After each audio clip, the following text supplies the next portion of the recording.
ഈ വിഷ്വൽ കാണുമ്പോൾ തുടക്കം തന്നെ ഒരു ബാക്ക്ഗ്രൗണ്ട് മ്യൂസിക്കോ സോങ്ങോ ഒന്നും ഇല്ലാതെയുള്ള വിഷ്വലായതുകൊണ്ടിട്ട് ഒരു സംശയം തോന്നാം. ഈ വീഡിയോയിൽ ഏറ്റവും കൂടുതൽ മുഴങ്ങി നിൽക്കുന്നത് ബുള്ളറ്റിൻ്റെ സൗണ്ടാണ്. ഞങ്ങളൊരു ബുള്ളറ്റ് ട്രിപ്പ് പോയതാണ് മൂന്നാർ. അപ്പോൾ നമ്മൾ ഏതൊരു വീഡിയോയും പോസ്റ്റ് ചെയ്യുമ്പോൾ കോപ്പിറൈറ്റ് ഇഷ്യൂ എന്നുള്ളൊരു പ്രശ്നം വരാറുണ്ട് ബാക്ക്ഗ്രൗണ്ട് മ്യൂസിക് സോങ് എല്ലാം ചേർക്കുമ്പോൾ. അപ്പോൾ ഇതിൽ ഏറ്റവും കൂടുതൽ മുഴങ്ങി നിൽക്കുന്നത് ബുള്ളറ്റിൻ്റെ സൗണ്ടാണ്. ഇനി ബുള്ളറ്റുകാരെല്ലാവരും കൂടെ കോപ്പിറൈറ്റ് ചോദിക്കേണ്ട എന്ന് കരുതിക്കൊണ്ടാണ് ഞാൻ ഈ ഒരു പ്രതിഷേധം എൻ്റെ രേഖപ്പെടുത്തുന്നത്. ഇതിൽ എൻ്റെ സൗണ്ടല്ലാതെ വേറൊന്നും ചേർക്കാത്തത് കൊണ്ടാണ്.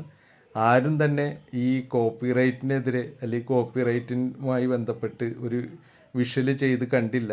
അപ്പോൾ ഞാൻ വേറിട്ട ഒരു പ്രതിഷേധവുമായിട്ട് കോപ്പിറൈറ്റ് ഇഷ്യൂവിനെതിരെ ഒരു പ്രതിഷേധം രേഖപ്പെടുത്തുന്നു. Thank you.